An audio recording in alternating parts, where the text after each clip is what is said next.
दोस्तों, राम मंदिर की प्राण प्रतिष्ठा को लेकर काफी चर्चाएं हैं और एक ये भी सवाल लगातार सबके जहन में है कि आखिर अधूरे मंदिर का प्राण प्रतिष्ठा क्यों नहीं हो सकती है। दोस्तों, प्राण प्रतिष्ठा अगर हम हमारे शंकराचार्यों की माने तो उनका कहना है कि प्राण प्रतिष्ठा किसी भगवान की मूर्ति की नहीं बल्कि मंदिर की होती है। भगवान की मूर्ति आत्मा के रूप में होती है और मंदिर उनका शरीर, और एक अधूरे शरीर में प्राण डालना ये धर्मशास्त्र के खिलाफ है। एक मंदिर में प्राण डालना पूरे धर्मशास्त्र की विधि विधान के अनुसार उसे प्राण प्रतिष्ठा कहते हैं, जो एक अधूरे मंदिर की नहीं हो सकती है। ऐसे में दोस्तों, कई लोगों के मन में ये भी सवाल आता है कि आखिर गर्भगृह तो बनकर तैयार हो गया है ना, जहाँ पे मूर्ति विराजित की जाएगी, फिर ये धर्मशास्त्रों की अवहेलना कैसे है। मैं चाहती हूँ कि आप एक बार इन्हें जरूर सुने कि आखिर प्राण प्रतिष्ठा अधूरे मंदिर की क्यों नहीं हो सकती है और तमाम शंकराचार्य इसका विरोध क्यों कर रहे हैं। तो इस वीडियो में स्वामी अवि मुक्तेश्वरानंद ये बताएंगे कि अधूरे मंदिर की प्राण प्रतिष्ठा धर्मशास्त्र की अवहेलना कैसे है। देखिए, अपने जितने भी वास्तुशास्त्र के ग्रंथ हैं, किसी भी ग्रंथ को उठा लीजिए, वहाँ स्पष्ट रूप से ये कहा गया है, प्रासादो देव रूपस्यात्। प्रासाद का मतलब मंदिर, जिसमें भगवान को विराजमान किया जाना है। वो मूर्ति नहीं प्राण प्रतिष्ठा होगी, प्राण प्रतिष्ठा मंदिर में होती है। और मंदिर जो है वो देवरूप है, माने भगवान का शरीर तो वो है, जो मूर्ति है वो तो आत्मा है, प्राण है। जो मंदिर है असल में वही धर्मशास्त्र की दृष्टि से भगवान का शरीर होता है। और उसमें बताया गया है कि जो कलश है वो भगवान का सिर होता है। तो अभी शिखर ही नहीं बना, शिखर उनकी आंखें बताई गई हैं। आधार से लेकर के ऊपर तक भगवान के जैसे हमारे शरीर में अंग होते हैं, ऐसे ही मंदिर में अंग की कल्पना की गई है और वहाँ उन अंगों की प्रतिष्ठा होती है। अब वो जो अंग हैं, अभी उनमें से सिर बना नहीं, आँख बनी नहीं, मुख बना नहीं, वो तो शिखर में बनेगा, उसके ऊपर कलश चढ़ेगा। जो ध्वजा होती है वो भगवान के बाल कल्पित किए गए हैं। तो ऐसी स्थिति में जब अभी सिर बना ही नहीं, तो बिना सिर का केवल धड़ अभी तैयार हुआ है और उसी धड़ में आप कहते हैं कि हम प्राण डाल देंगे, तो ये कितना गलत होगा। ये कोई सामान्य गलती नहीं है कि ये चला ली जाए या उसका कोई विकल्प निकाल लिया जाए। अखबारों में मैंने पढ़ा कि गर्भगृह तो तैयार है, अगर गर्भगृह तैयार हो तो वहाँ पे प्राण प्रतिष्ठा हो सकती है। देखिए, गर्भगृह का मतलब क्या है? गर्भगृह का मतलब है कि गर्भ माने जैसे हमारी माँ है, उसका गर्भाशय होता है। गर्भाशय तैयार हो गया है तो गर्भाशय में तो गर्भाधान होगा, आधान, लेकिन वो सामने नहीं आएगा। 9 महीना लगेगा, फिर उसके हाथ बनेंगे, फिर उसके पैर बनेंगे, फिर उसमें इंद्रियां जागृत होंगी, ये सब होगा। और 9 महीने के बाद जब पूरा स्वरूप हाथ पैर नाक आँख कान तैयार हो जाएगा बच्चे का, तब वो गर्भ से बाहर लोगों के दर्शन के लिए आएगा। तो आप गर्भगृह तैयार हो गया, गर्भाधान है ये कि गर्भगृह तैयार हो गया, लेकिन अभी शरीर पूरा नहीं बना है। जब तक शरीर ना बन जाए तब तक प्राण प्रतिष्ठा कैसे हो सकती है? आप बताइए, कैसे हो सकती है? दोस्तों, लगातार जिस तरीके से बीजेपी की मोदी सरकार को इस राम मंदिर पर राजनीति करने के आरोप लगाए जा रहे हैं, अगर आप इस वीडियो को देखेंगे, अगर आप इन आचार्य की बात सुनेंगे, तो कहीं ना कहीं आपका ये डाउट और भी ज़्यादा क्लियर हो जाएगा। इस वीडियो में जो 22 जनवरी की डेट डिसाइड की गई है, इन आचार्य जी का कहना है, जो ये पत्रकार को बताते हैं, कि उन्हें फरवरी तक की सीमा ही दी गई थी कि आपके पास फरवरी तक का टाइम है। इस फरवरी के महीने तक जो भी बेस्ट डेट हो आप वो हमें निकाल के दे दो। तो आचार्य जी ने बताया कि ये 22 जनवरी की डेट कोई इतनी शुभ नहीं थी। इन्हें एक समय सीमा दी गई थी कि आपको फरवरी तक के बीच में कोई डेट निकालनी है। तो 22 तो पूरे फरवरी के महीने के अंदर अंदर 22 जनवरी वो डेट थी जिसपे सबसे शुभ मुहूर्त था। 22 जनवरी को सबसे शुभ मुहूर्त था फरवरी तक के महीने में। उनका एक साक्षात्कार टेलीविजन के माध्यम से बच्चों के द्वारा दिखाए जाने पर देखा। उसमें वो कह रहे हैं कि मुझसे ये कहा गया था कि जनवरी महीने में मुहूर्त निकालो, तो मैंने उनको कहा गया था, ऐसा वो स्वयं स्वीकार कर, मतलब उनको एक तरह का ऑर्डर दिया गया था कि जनवरी का मुहूर्त निकालिए। तो उन्होंने कहा मुझे कहा गया था कि जनवरी का मुहूर्त निकालो, तो मैंने निकाल दिया। जो जनवरी में अच्छा समय दिखा मैंने बता दिया। तो इसका मतलब है कि कोई उनको प्रेरित कर रहा था कि आपको इसी टाइम फ्रेम में हमको मुहूर्त देना है। तो उन्होंने उसमें जो अच्छा उनको लगा होगा उन्होंने बता दिया। तो हम समझते हैं कि ज्योतिषी का इसमें दोष नहीं है, क्योंकि उसको एक कालावधि दी गई थी, एक समय का वो दिया गया था, निर्देश किया गया था कि इसी समय में तुमको मुहूर्त देना है, तो उसने दे दी। ये जो 22 जनवरी तय किया गया, उनकी तरफ से आग्रह था कि जनवरी मुहूर्त में या जनवरी में या इधर देखा जाए, या आपको दे दिया था कि मुहूर्त देख के बताइए? नहीं, फरवरी तक का समय दिया गया था, वो सब में यही अच्छा मुहूर्त निकला, इसलिए बताइए। नहीं, फरवरी तक का समय दिया गया था, वो सब में यही अच्छा मुहूर्त निकला, इसलिए इसी को दिया गया।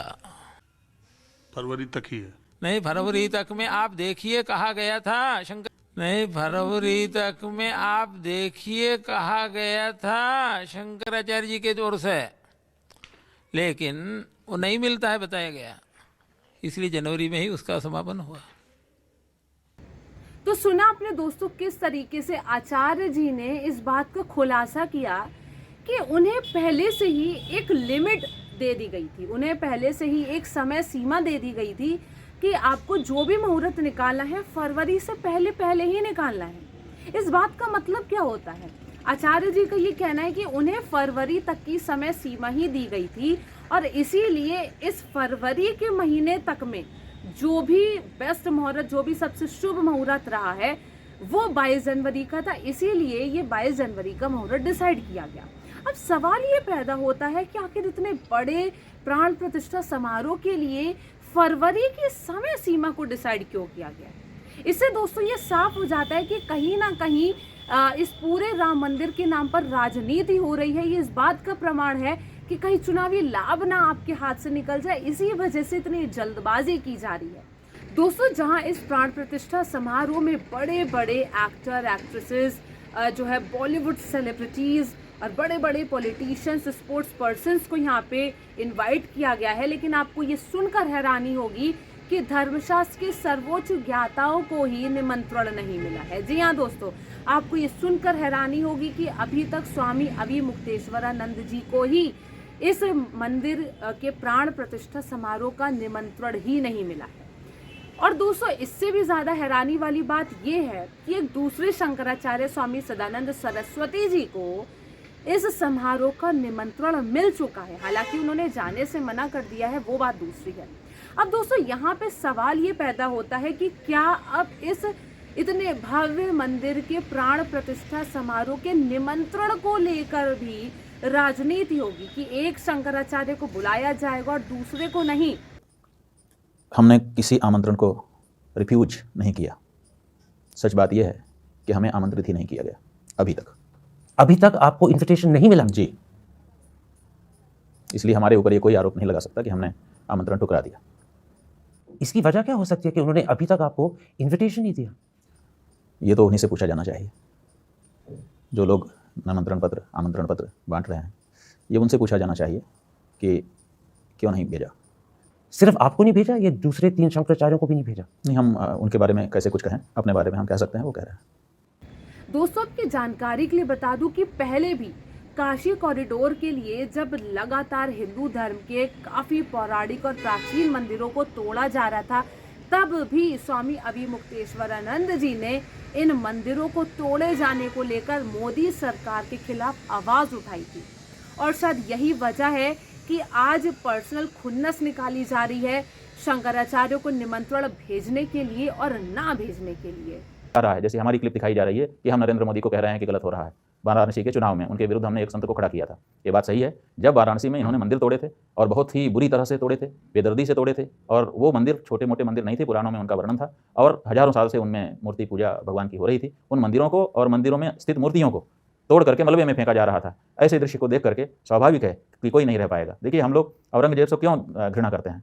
क्योंकि हमको ये बताया गया है कि उसने हमारे मंदिर तोड़ दिए, मूर्तियाँ तोड़ दी। तो जब औरंगजेब मूर्ति मंदिर तोड़ेगा तो हम उससे घृणा करेंगे, तो हमारा भाई अगर तोड़ेगा तो उसको हम माफ कर देंगे कि ये तो हमारा भाई है, इसलिए इसको अधिकार है तोड़ने का। जो मूर्ति तोड़ना अगर अपराध है, अगर पाप है, अगर अत्याचार है, तो कोई भी तोड़े, हम कहते हैं कि वो गलत है। तो ऐसे ही आपने तोड़ा तो हमने आपके विरुद्ध बात कही। आप काशी के कॉरिडोर की बात करें? हम काशी में कॉरिडोर बनाने के लिए जब ये इनके द्वारा कार्य चलाया जा रहा था, उस समय मूर्तियों के और मंदिरों के तोड़े जाने पर हमने इनका विरोध किया था। और हम कहना चाहेंगे कि अगर ऐसा दृश्य हमारे सामने कहीं भी उपस्थित होगा तो हम वो आगे भी करेंगे, लेकिन इतने मात्र से आप हमको एंटी मोदी मत मानिए।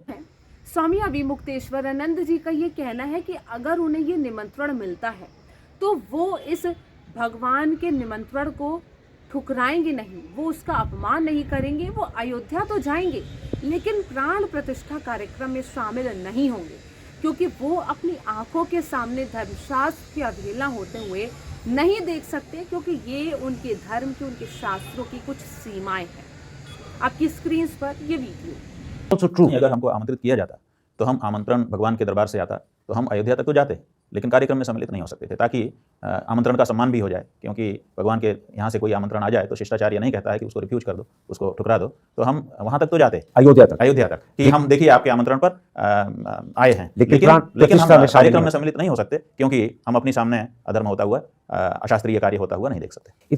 अब दोस्तों, लगातार आपके सोशल मीडिया पर एक फोटो जरूर वायरल हो रही होगी, जिसमें स्वामी अभिमुक्तेश्वरानंद जी एक पीर मज़ार पे जो है फूल माला चढ़ा रहे हैं, जिसे लेकर हमारे समाज में कई नफरती चिंटुओं को एक मसाला मिल गया है नफरत भड़काने का।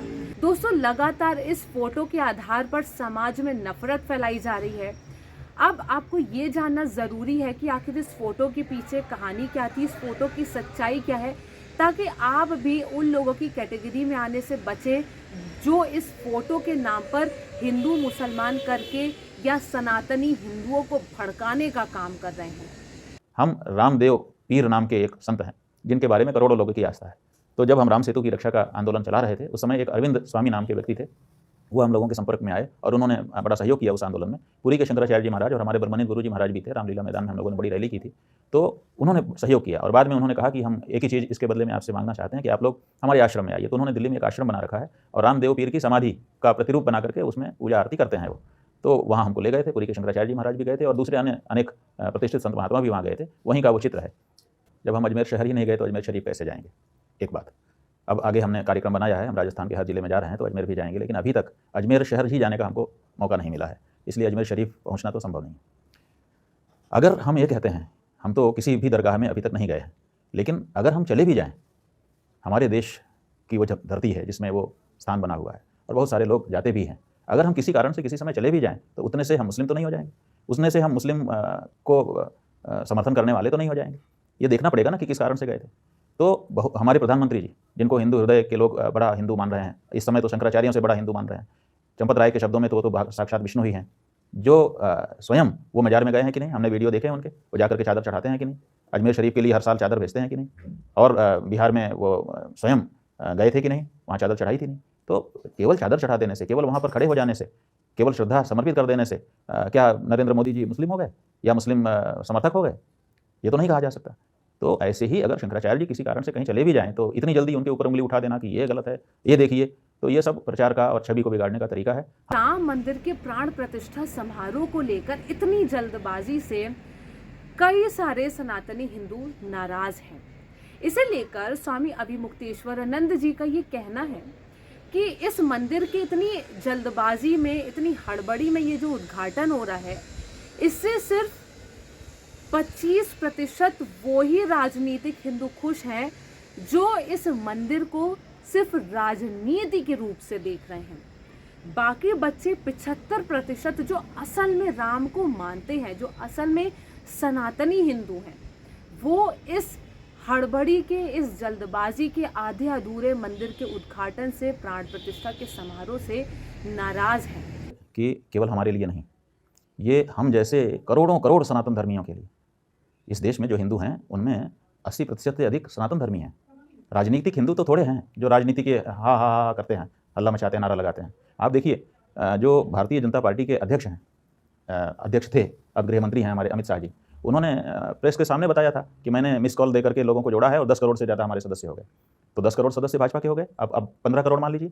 उसके बाद राष्ट्रीय स्वयंसेवक संघ के हर गली मोहल्ले में 4, 5, 10 लोग हैं, अगर 7 लाख मोहल्ले हैं उसको वो कर दें तो 7 करोड़ हो जाते हैं, तो 12-15 करोड़ से 22 करोड़।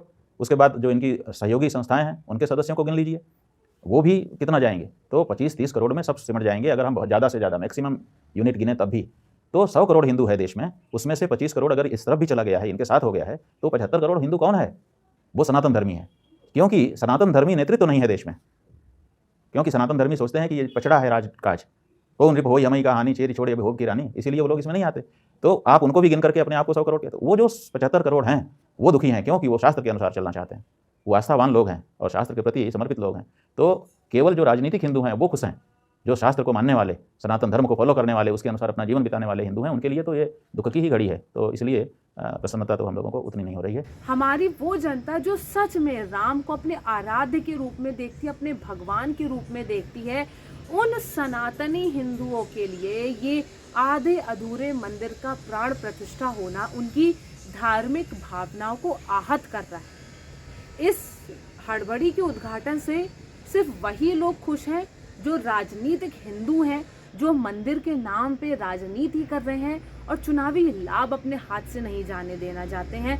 वरना आप मुझे बताइए कि फरवरी तक की ही डेट की समय सीमा क्यों तय की गई। दोस्तों, आखिरी में जिस तरीके से शंकराचार्यों को एंटी मोदी कहा जा रहा है, इसे लेकर स्वामी अविमुक्तेश्वरानंद जी ये साफ करते हैं कि वो मोदी जी को अपने बेटे की तरह एक नसीहत दे रहे हैं, और अगर एक पिता अपने बेटे को गलत के लिए समझाता है तो वो उसके एंटी नहीं होता है, बस एक गलती है जिसे उसे सुधारना है और बात यहीं ख़त्म हो जाती है। लेकिन जिस तरीके से लगातार शंकराचार्यों को लेकर एंटी हिंदू, एंटी मोदी का ये जो फेक प्रोपेगेंडा हमारी कई फेक न्यूज़ चैनल्स फैला रहे हैं, गोदी मीडिया फैला रहे हैं, इससे दोस्तों जो राम मंदिर को लेकर हम हिंदुओं की भावनाएं हैं वो आहत हो रही हैं। हम एक प्रश्न के माध्यम से इस बात को स्पष्ट करना चाहेंगे कि देश में कोई ऐसा पिता नहीं है जिसने किसी न किसी समय अपने बेटे को डांटा फटकारा ना हो। लेकिन कोई भी पिता अपने बेटे का एंटी नहीं होता है, वो केवल उस गलती पर उसको डांटता फटकारता है, गलती सुधार लेता, सब सही हो जाता है। आपको गलती पर कहा जा रहा है, आप जो कर रहे हैं उसमें गलती को सुधार लीजिए, हमें कोई आपत्ति आपसे नहीं है, क्योंकि कोई ना कोई तो प्रधानमंत्री बनेगा ही। तो शंकराचार्य जी, आप मोदी साहब को बेटा समझ के कह रहे हैं जी, पोस्टपोन, अपना समझ के कह रहे हैं पोस्टपोन द प्राण प्रतिष्ठा, जी, this is not the right time, जी, this is not the right muhurat, जी, wait for the temple to be completed, then do it according to the Dharmashastra, जी, अभी मत करिए। हाँ। तो दोस्तों, इस अधूरे मंदिर की प्राण प्रतिष्ठा को आप कहाँ तक सही मानते हैं? इस तरीके की ये जो जल्दबाजी राम मंदिर के लिए की जा रही है, क्या लगता है आपको ये कहाँ तक सही है? क्या अधूरे मंदिर की प्राण प्रतिष्ठा होनी चाहिए? अगर यही प्राण प्रतिष्ठा अपने समय से होती, मंदिर पूरा हो जाने के बाद होती, रामनवमी पर होती, तो क्या ये ज़्यादा बेहतर नहीं होता? इन तमाम बातों को लेकर आप क्या सोचते हैं कमेंट सेक्शन में हमें ज़रूर बताएं।